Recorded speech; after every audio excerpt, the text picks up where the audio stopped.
Good evening and welcome to Fashion and Lifestyle. I'm Siobhan Harton and I'm here with Deirdre from Virginia. Deirdre's a singer-songwriter, and we have Deirdre in this evening to talk about what makes a great singer-songwriter. Hello Deirdre and welcome to Fashion and Lifestyle. Hi Siobhan, how's it going? Good, thanks. So Deirdre, you're a singer-songwriter, and I think a lot of people will be taking inspiration for this weekend, seeing it as it's the weekend of love, Valentine's weekend. So what makes a good singer-songwriter, Deirdre, or how would you inspire someone to be one? I don't know, if you can write a good song, a good song and have a good melody. Is that what you mean? Yeah. So is it about the lyrics, or is it about, do you start with lyrics or do you start with the music, or do you need to get inspired by someone?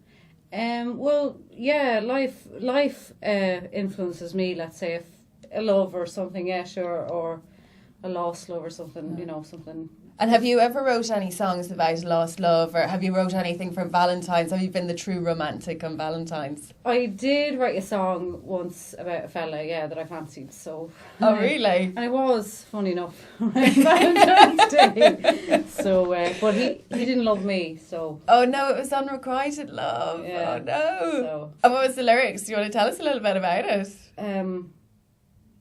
God, I told you earlier on, now I'm going back. Was it like a true, like, Romeo, I will die without you?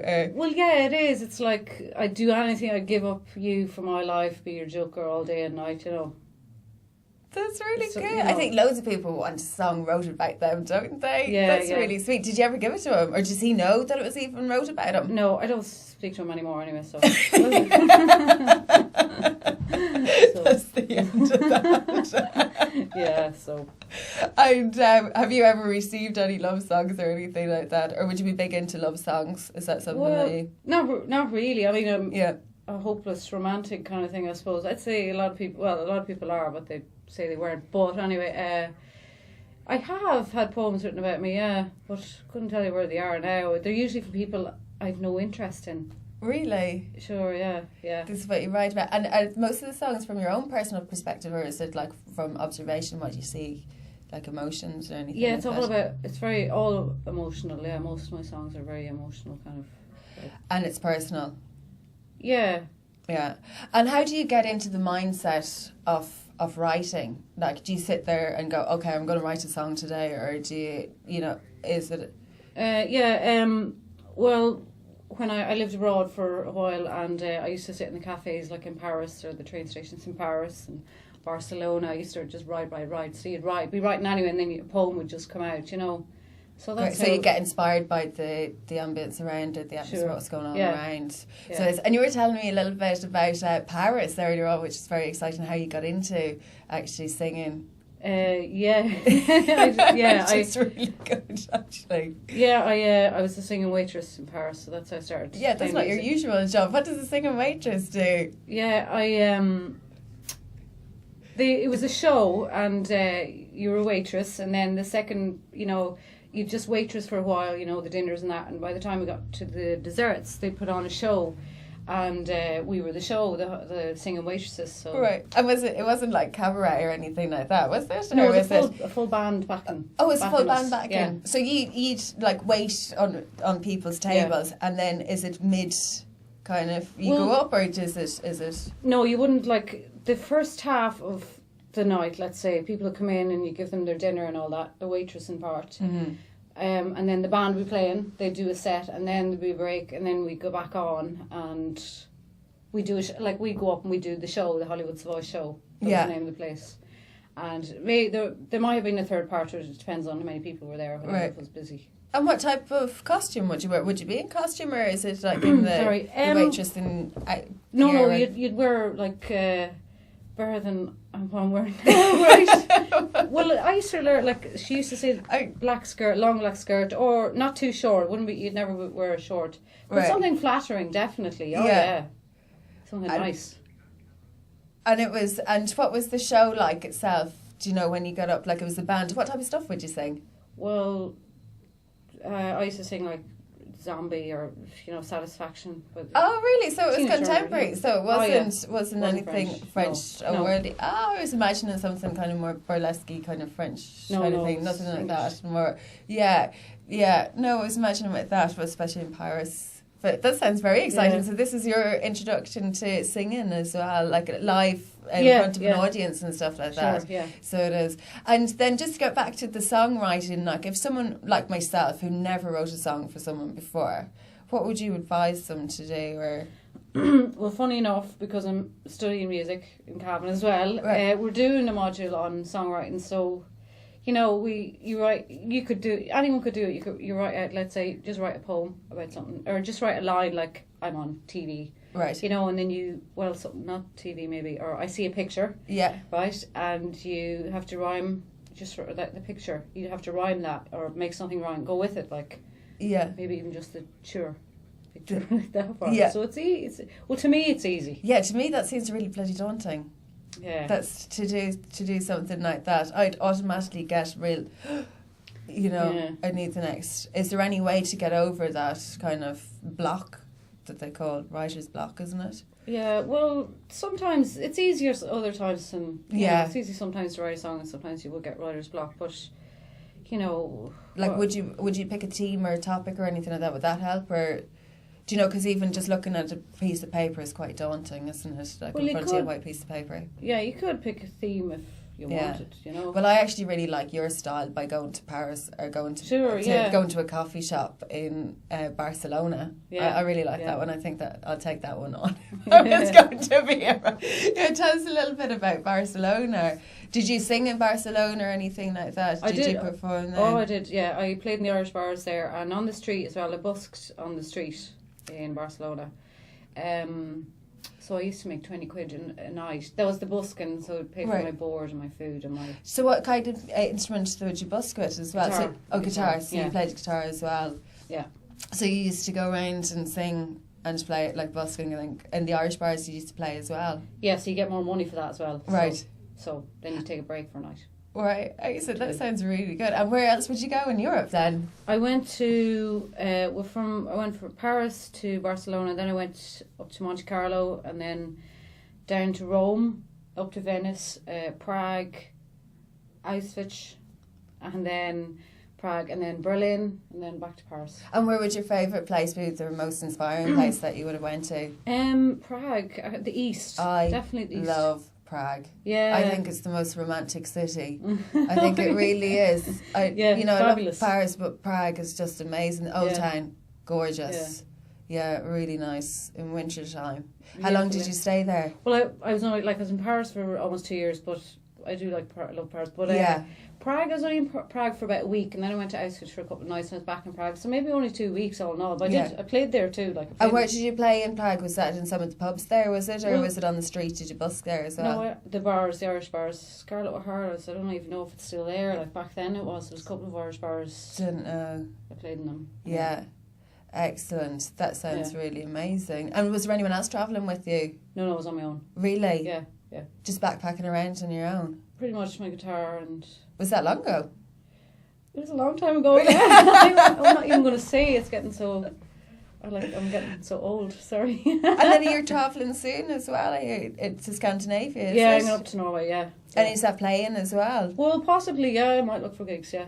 And that's by yourself as well? Yeah, well, I play in a band as well. And what band is that? Jammin', they're from Virginia, so... Right, and where do you normally play?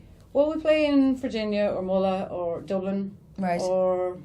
Where in Dublin would you play? Well, we played in a hotel, the Weston Hotel at South O'Connell Street. Yeah, no, the Weston. Played in Temple Bar, the new theatre in Temple Bar. Yeah. In there. So what type of music do you play then? Well, rock and roll or folky stuff. Mm-hmm. Ballads as well. But with the band, it'd be rock. Like... So you actually had some YouTube videos, but we can't with technical difficulties. So you have some of yours. So what's the songs that you have? So it's Deirdre Fox, and the song is... There's Alive, which is an original song, and then a cover of Betty Davis Eyes, but it's not very good video. Okay. It's not good video. So if you want to hear Deirdre's music, you can go onto YouTube, Deirdre Fox, and it's Betty Davis Eyes, and I heard it earlier on and it was really good. Or you can pick up your EP, I hear is actually out soon. Yeah, I'm making... You're in the process of making it. So look up Deirdre Fox on YouTube, Betty Davis Eyes, and her original song Alive. So it is. And then you're in another show here. It's the big band. Well, yeah, the big band, Cavan Big Band, are doing they're making a CD at the moment over in Cavan Institute, and they're going to be launching that in May. Right. CD launch will be in May. But yeah, I could possibly be singing on one of the tracks. And you're working on the production side of that as well. So yeah.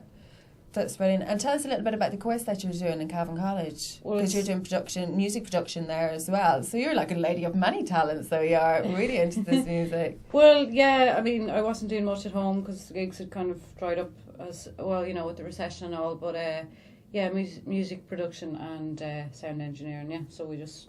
And how many years are you into that? Is this your second year? Or? Yeah, second year, yeah. Diploma. So what kind of things are involved in that? Like you were saying that you do singer-songwriting in that as well. We do songwriting, yeah, and we do event management. We've held events, you know. What type of events? Well, the one that we'll have in the Rammer Theatre for Cavan Big Band, that's going to be one of the events that we're organising, you know.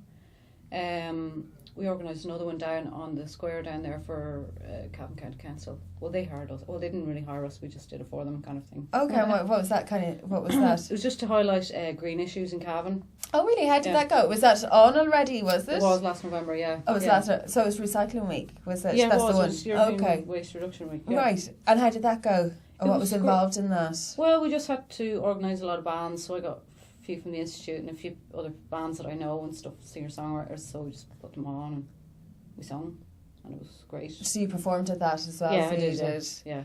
Right, so, and then what other things do you do in the course itself? Like, do you actually have to know how to do a musical instrument while you're doing that course? Well, no, you don't. Well, like last year we made an instrument. We all had to make an instrument, but you could make a very simple one, you know. Yeah. Or a hard one or whatever. So what type of instrument did you make? I made a zither. It's called. It's like a 12-string zither. It's like a harp. It's like a one-sided harp. Right. So it was good. It was a good instrument. So how did it sound like a harp? Was it? Well, no, but it sounded great because there were strings on it, steel strings, like from C to C and then to G. So there's 12 strings on it and perfectly in tune. It was on a block of wood, like it was. And this is an idea that you come up yourself. It's an idea that or is there one out already? Not really. No, I got a friend of mine to help me because he makes instruments. So. Okay, so you cheated a little. Well, that's good. You used your initiative on that one. Well, I had to ask. I hadn't a clue. It's some things like I could have made.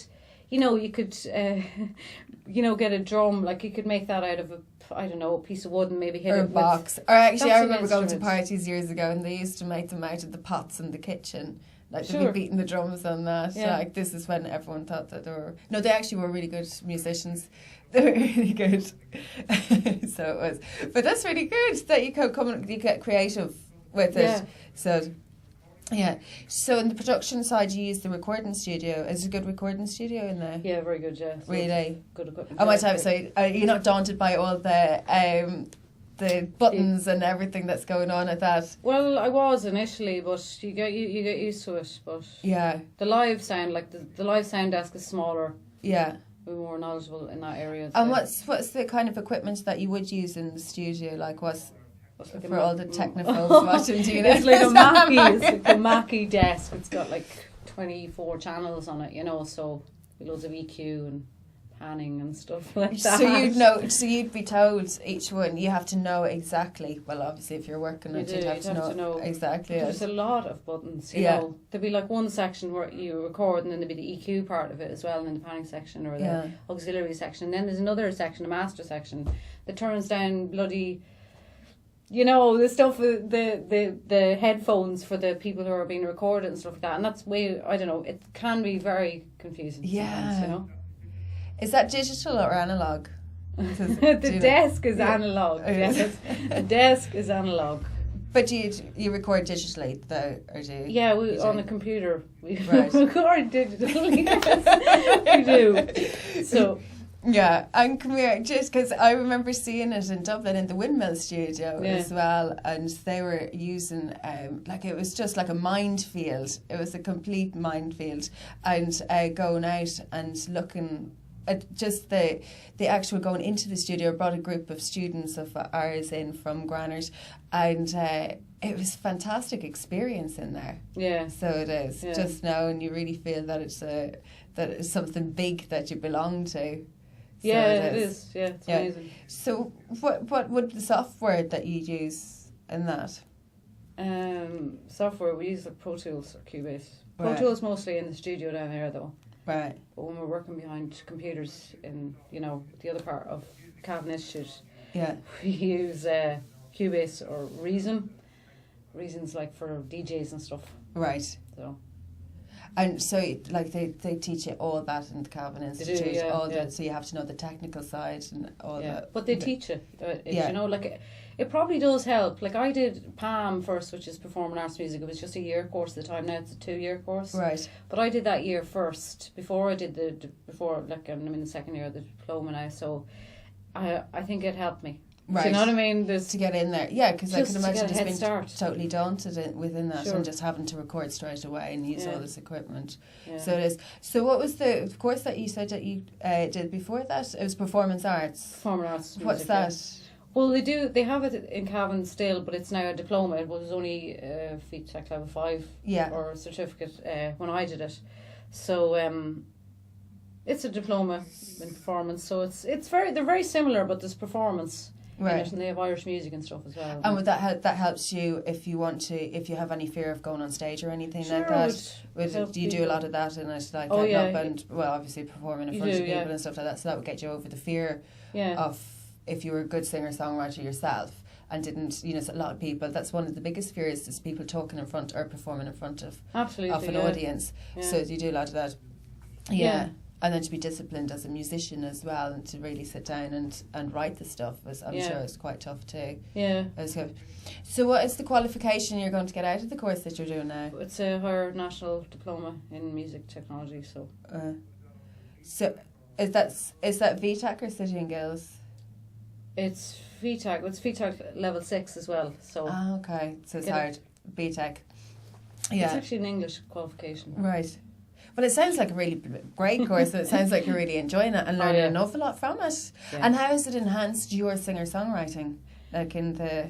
well, I know it's enhanced your production and stuff like that, but seeing behind the scenes and the recording, are you coming from it a different angle? The songwriting? Yeah. Yeah, I'd say so. We have to write a couple of songs for one of the modules or whatever, 2 of them actually, because harmony and arranging is one as well. So, I could just throw in one I've done already, you know, because I have a few songs.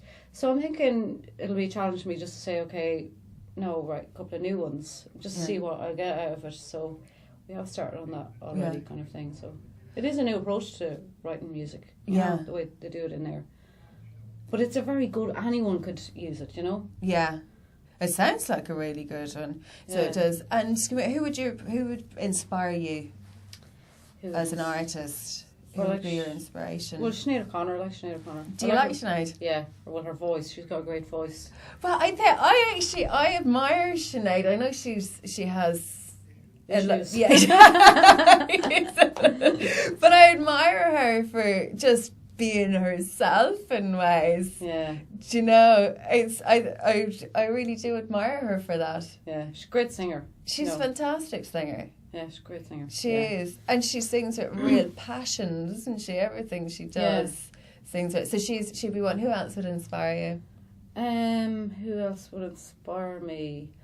Or whose writing you like? Bob Dylan. Bob Dylan's brilliant. But do you know, I went to see Bob Dylan perform in Galway, and I used to love Bob Dylan. And after his performance, I was quite turned off. He's not a performer. He's a great singer-songwriter, but his performance was just like, I'm not even going to entertain you. I'm just going to sing, and that's it. Yeah. So it was the act lead up to him. His supporting act was a lot better. Yeah, it is two different skills, isn't it? Entertaining someone and just writing a song. Sure. So it is. But you obviously have that with going around and I have both of them. Both of them. And all this travelling and everything. Yeah. So it does. So is there a big class in the college, or like how many would be there? Well, there's only 8 of us left actually for second year, yeah. And how many started off? Oh, should I say that? I'm like, no, because I don't know what it is with people leaving college or what the problem is. But no, what most, because I did a few college courses, and most people the first year like nearly halved. Yeah, exactly. So that's it did. What happened. Yeah. So the 16 starting off then. Yeah. So, well, yeah, but now there was about 27. I'd say. I think that happens in most colleges because most people don't know what they want to do. They don't. So they don't. No. And where else could you do that? So that's a really good course if you want to do singing, songwriting, and be get behind the scenes and the production end of things. Like, you'd really highly recommend that. And can you progress on, like from when you finish? Like, what's after the course? What would you do after? As somebody said to me the other day, you are a qualified sound engineer after the course. You I will be or whatever. But a degree would obviously be better. But I'm not sure I want to do 3 or 4 years. Maybe later on, but. You could go on to Dundalk or do 4 years for an honours degree, or Maynooth, 3 years. 3 years honours degree and do that. And will you pursue more the singing, songwriting rather than the sound, or would you as in the work field? Well, I want to I want to just keep playing music. Right. I'm going to set up a website just to do weddings and stuff. I'm hoping to do that now in the next few months as well. To do weddings, to do weddings, church part of it. Yeah, people listen to me then. Oh, in the church, they can only listen. Yeah, they come in to listen to you. And do you do work experience on that? The course as well. We do, yeah. Oh, gee, yeah. That's really good, because a lot of my thing, I've a little bit of beef with courses that do things that they actually don't do work experience. So I'm delighted to hear that you do work. So, and where did you do that? I did it in Lime Street Studios. It's up in Dublin. It's to do post-production of television programmes and stuff. Wow. Yeah, it was cool. That's really good. And did you like that? Is that something that you'd like to get into? I mean, if there was a job going, sure, but yeah, it was interesting, but you have to have patience. Were you doing voiceovers, or what was it? Is it? Yeah, we did do voiceovers it was like Irish television. It was like the Gaelic. They were putting the Gaelic onto English shows, American shows. Okay. Were you doing the voice in yourself? Did you do any of that? I did some, yeah. Would we recognise your voice in anything? What would it be? I just said, Cara Harla, Anish. What's, Cara Harla, Anish. Yeah. So it was a crowd scene. You might recognise my voice in it, where was this? What film was it? Well, it was Ben-Hur. Ben-Hur, yeah. Do you know that? Or Ben 10. Is it Ben 10? It was Ben 10 as well. There is a Ben-Hur, isn't there? Yeah, there is, yeah. They're just cartoons, you see. Yeah. And then they do Don't Tell Oh, it was cartoon. It was cartoons. Irish okay. Yeah. The Irish, in Irish. Yeah. So you actually had your voiceover in an Irish cartoon. Yeah. So you're not only famous for your singer-songwriting, you're famous for your voice in other ways. Yeah. Yes, yeah. Oh. So if you're gigging, where are you gigging anywhere soon or anything like that you want to share with people, or how do people get in contact with you if you have a wedding or anything that you'd like Deirdre to sing at? How can people, or where is your next gig, live gig? Do you have anything coming up? No. You have nothing?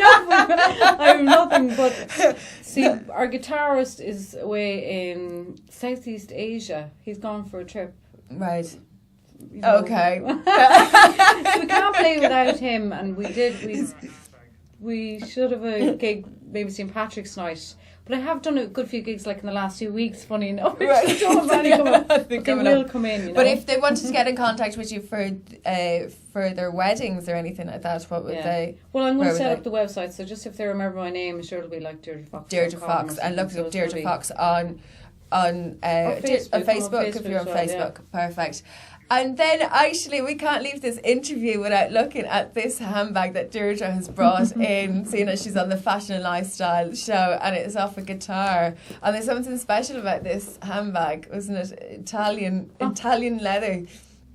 Is there a speaker on it, or what There is is, it? yeah, there's a speaker on it. And there's a speaker on it, and show us the strap of it. And tell us a little bit about this handbag. My sister got it in Italy and she gave it to me. Oh my god. Fair play to her.